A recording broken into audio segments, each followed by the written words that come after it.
According to a bombshell new report, up to 90% of positive COVID-19 tests in multiple states in our country should have been negative. And before Facebook censors this video, or Snopes or PolitiFact tries to slap a fact-check label on it, this report came from the New York Times. That's right, the New York Times. According to the Times, and I quote, "Standard tests are diagnosing huge numbers of people who may be carrying relatively insignificant amounts of the virus and are not likely to be contagious," end quote. Let me repeat that. The vast majority of positive COVID-19 PCR tests in our country are clinically insignificant because the people who popped positive are not likely to be contagious. Why? The answer is amplification cycles. Let me explain because it's actually quite simple. A PCR test, which is the most common type of COVID-19 test, the kind you're familiar with, identifies the virus's genetic material in a swab sample and then amplifies it over and over again until a machine can detect the DNA of the virus. If the machine detects the virus's DNA, then the test pops positive.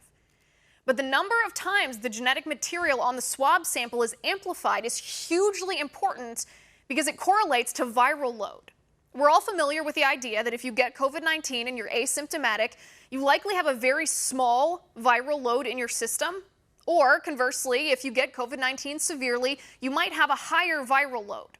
Well, if you amplify the genetic material of the swab sample enough times, you will detect the virus DNA even if the viral load in the person's body is clinically insignificant.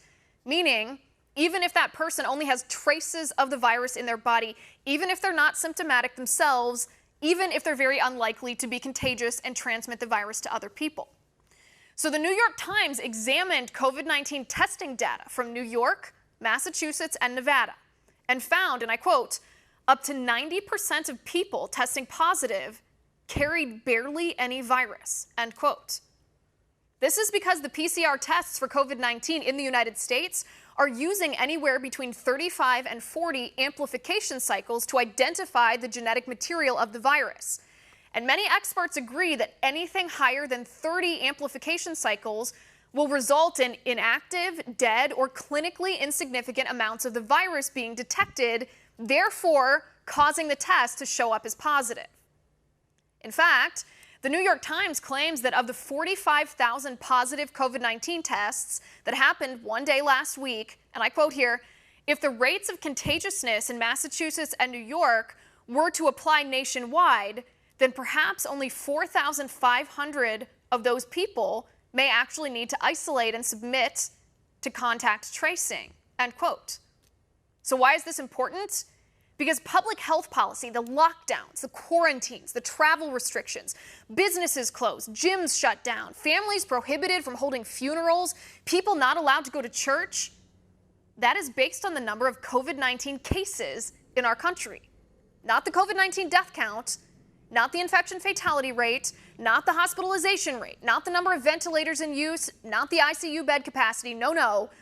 The COVID-19 public policy in our country is based on COVID case numbers, which means positive COVID-19 tests.